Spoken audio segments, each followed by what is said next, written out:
ఏ match భయ్య, GT versus DC. నేను జరిగిన మ్యాచ్ అసలు ఏం జరిగింది భయ్య, అసలు సిక్సర్ సునామీ అని చెప్పుకోవచ్చు. ఒకవైపు కేఆర్ రాహుల్, ఒకవైపు సాయి సుదర్శన్.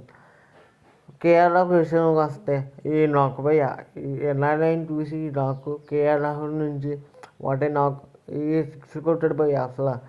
అసలు మరోవైపు సాయి సుదర్శన్, ఈ యంగ్స్టర్కి ఎన్నిసార్లు చెప్పుకున్నా తక్కువే. ఆ షార్ట్లు ఏంటి భయ్య ఎలా కొట్టాడు. నెక్స్ట్ శుభన్ గిల్ తక్కువ, శుభన్ కూడా ఎక్కువే. ఎందుకంటే మాస్టర్ క్లాస్ ఇన్నింగ్స్ ఆడాడు. అండ్ మ్యాచ్ విషయంగా వస్తే జీటీ టాస్ నెగ్గి బౌలింగ్ ఎంచుకుంది. అదర్వైజ్ డీసీ బ్యాటింగ్ చేసి వచ్చింది. కేఎల్ రాహుల్ ఓపెనింగ్ వచ్చాడు ఫర్ ద సెకండ్ టైం. అదిలోనే షాక్ డీసీకి. ప్యాప్ డబ్ల్యూస్ out. And KL Rahul first innings ఓల్డ్ పెట్టాడు తన మ్యాచ్ క్లాస్ బ్యాటింగ్తో. తను ఆఫ్ సైడ్ పోరాడు కూడా బాగానే ఆడాడు. దెన్ సైలెన్స్ వచ్చి అవుట్ చేశాడు. అండ్ కేఎల్ రాహుల్ తన 50 మార్క్ అందుకున్నాడు.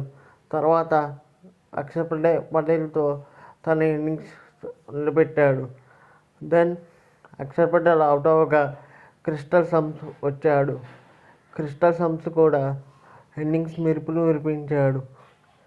అండ్ కేఎల్ రాహుల్ తన 3వ సెంచరీ అగైన్ డిఫరెంట్ ప్యాచెస్తో కొట్టాడు. అండ్ డీసీ 199 మాత్రమే చేయగలిగింది. And GT Mohammed Siraj, Kagiso Rabada, Prasidh Krishna లాంటి చక్కగా బౌలింగ్ చేశారు. నెక్స్ట్ జీటీ బ్యాటింగ్ దిగారు. అప్పుడు సాయి సుదర్శన్ ఏం ఆడాడు భయ్య, ఏం సిక్స్లు కొట్టాడు. అసలు ఏంటి నాకు అర్థం కాలేదు. ఆ షాట్లు తను మర్చిపోవాల్సిందే ఎవరికైనా సరే. అండ్ అదర్వైజ్ శుభన్ గిల్ కూడా సపోర్ట్ బాగానే ఇచ్చాడు. శుభన్ గిల్ కూడా బాగానే కొట్టాడు 53 బాల్లో. అండ్ అదర్వైజ్ సాయి సుదర్శన్ కూడా సెంచరీ చేశాడు. జస్ట్ 153 బాల్లో 108. డీసీ బౌలర్స్ బెదిరిపోయారు జీటీ బౌలింగ్తో. ఈ గేమ్తో ప్లే ఆఫ్స్కి వెళ్ళిపోయింది జీటీ మరియు ఆర్సీబీ పంజాబ్. అందులో 4వ స్థానం గురించి ముంబై, డీసీ, ఎల్ఎస్జీ కొట్టుకుంటున్నాయి. జీటీ ఆర్సీబీ ప్లే ఆఫ్స్కి వెళ్ళిపోయింది. దాని అదర్వైజ్ 4వ టైంకి ఏమొస్తుందో చూడాలి.